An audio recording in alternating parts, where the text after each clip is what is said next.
পদ্মা, মেঘনা, যমুনা, মহাসমুদ্রের মাছ। এই মাছ কিন্তু কোনো মুসলমানের জন্য নির্ধারণ করা হয় নাই, কোনো কাফের মুশরিকদের জন্য নির্ধারণ করা হয় নাই। একই নদীর মাছ ইহুদি, বৌদ্ধ, খ্রিস্টানরা, মুসলমানরাও খাবে। কথা বলেন।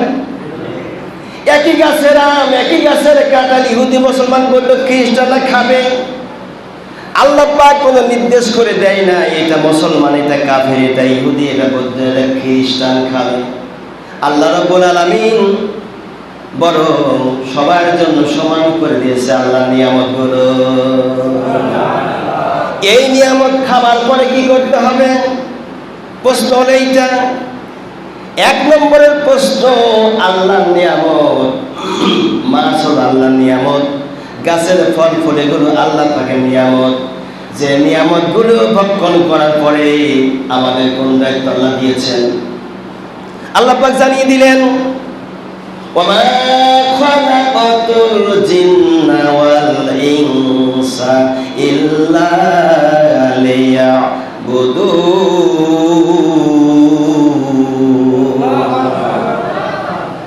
আল্লাহ পাক জানিয়ে দিলেন, এই দুনিয়াতে আমি রব্বুল আলামিন ওয়া মা খালাকাতুল জিন্না, আমি আল্লাহ জিন পাঠিয়েছি, ওয়াল ইনসা, ইনসান মানে মানুষ, মানুষ পাঠিয়েছি। এক নম্বর জিন, দুই নম্বর মানুষ আমি আল্লাহ পাঠিয়েছি একমাত্র ইল্লা লিয়াবুদুন, আমি আল্লাহ আমার দাসত্ব গোলামি করবে, আমার আইন মেনে চলবে, আমার আদর্শ মেনে চলবে, আমার গোলামি করার জন্য আমি আল্লাহ এই মানব জিনকে পাঠা দিয়েছি।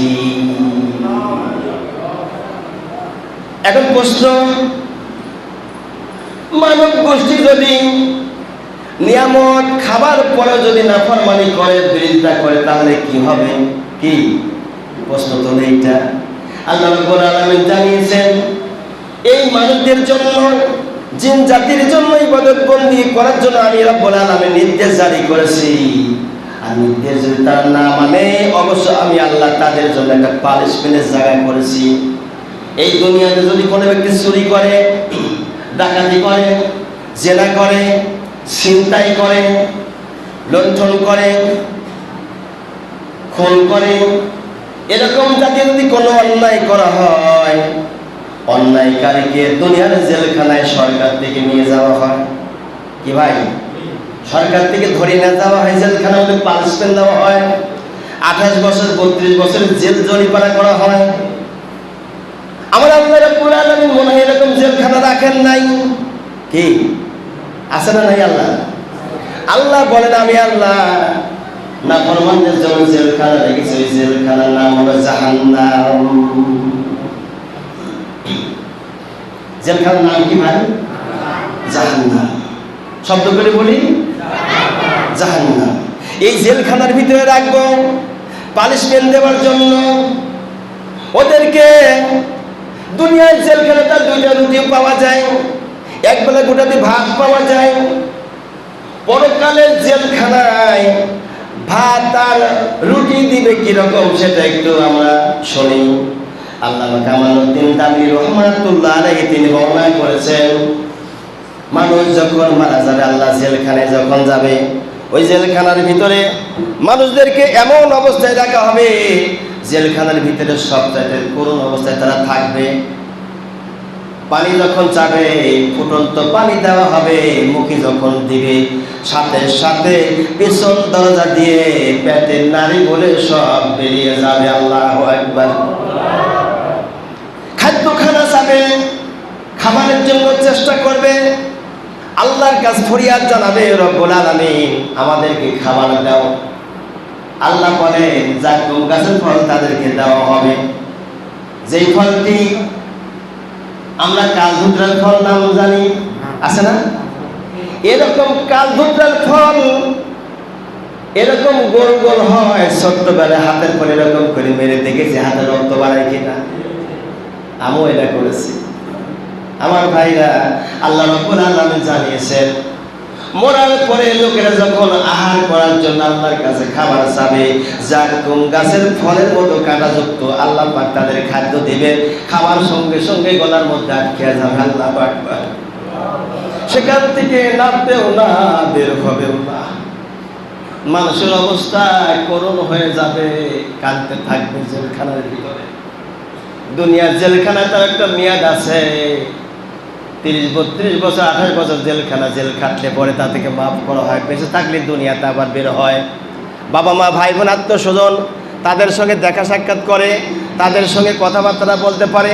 পরকালের জেলখানায় এমন একটা জায়গা, কারোর সঙ্গে কেউ কথা বলতে পারবে না, কারোর সঙ্গে কেউ দেখাও দিতে পারবে না, এমন একটা জেলখানা।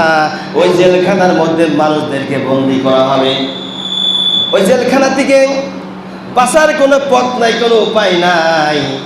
জেলখানার ভিতরে যখন লোকেরা যাবে, তাদের সমস্ত শরীরগুলি ঝলসে যাবে।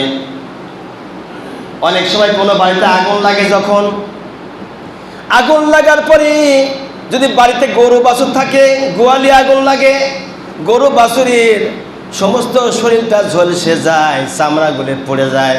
যদি কোনো মানুষ যায়, ওরও চেহারা পরিবর্তন হয়ে যায়।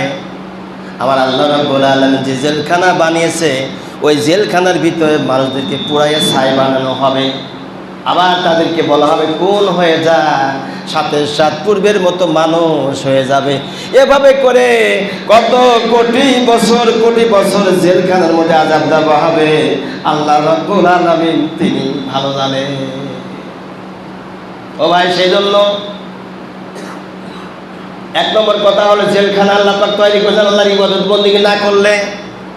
2 নম্বর কথা এখন যদি বলি, তাহলে যদি ইবাদত বন্দেগী করা হয় আমরা কি উপহার পাবো? কি আল্লাহ পাক জানিয়েছেন, দুনিয়ার মানুষ শোনো, এই দুনিয়ায় যে তোমরা ইবাদত বন্দেগী করে আমি আল্লাহর দাসত্ব গোলামি করতে পারো, আমার যদি আইন মানতে পারো, আদর্শ মানতে পারো, আমি আল্লাহ রাব্বুল আলামিন তোমাদেরকে এমন একটা জান্নাত দেব উপহার। সেই জান্নাতের নাম, সেই জায়গার নাম হলো আমি আল্লাহ জান্নাত রেখে দিয়েছি।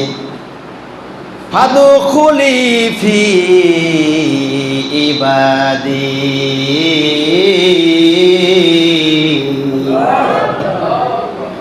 ওয়াদখুলি জান্নাতি। আল্লাহ রাব্বুল আলামিন জানিয়েছেন, বান্দারে শোনো, এই দুনিয়া যা দেখতে পাচ্ছ, এই দুনিয়ার মতো 10টা দুনিয়া হবে, সবচাইতে ছোট জান্নাত। এই জান্নাতের মালিক বানায় দেব যদি আমি আল্লাহ আমার দাসত্ব গোলামি করে মরতে পারে। জোরে বলি না ভাই সুবহানাল্লাহ। তাহলে আমরা বুঝতে পারলাম আল্লাহ পাকে দাসত্ব করলে কি উপহার পাবো, আর এই দাসত্ব গোলামি না করলে কোন পানিশমেন্ট আমাদেরকে দেওয়া হবে। এই প্রসঙ্গ নিয়ে আমরা ক্লিয়ার হলাম।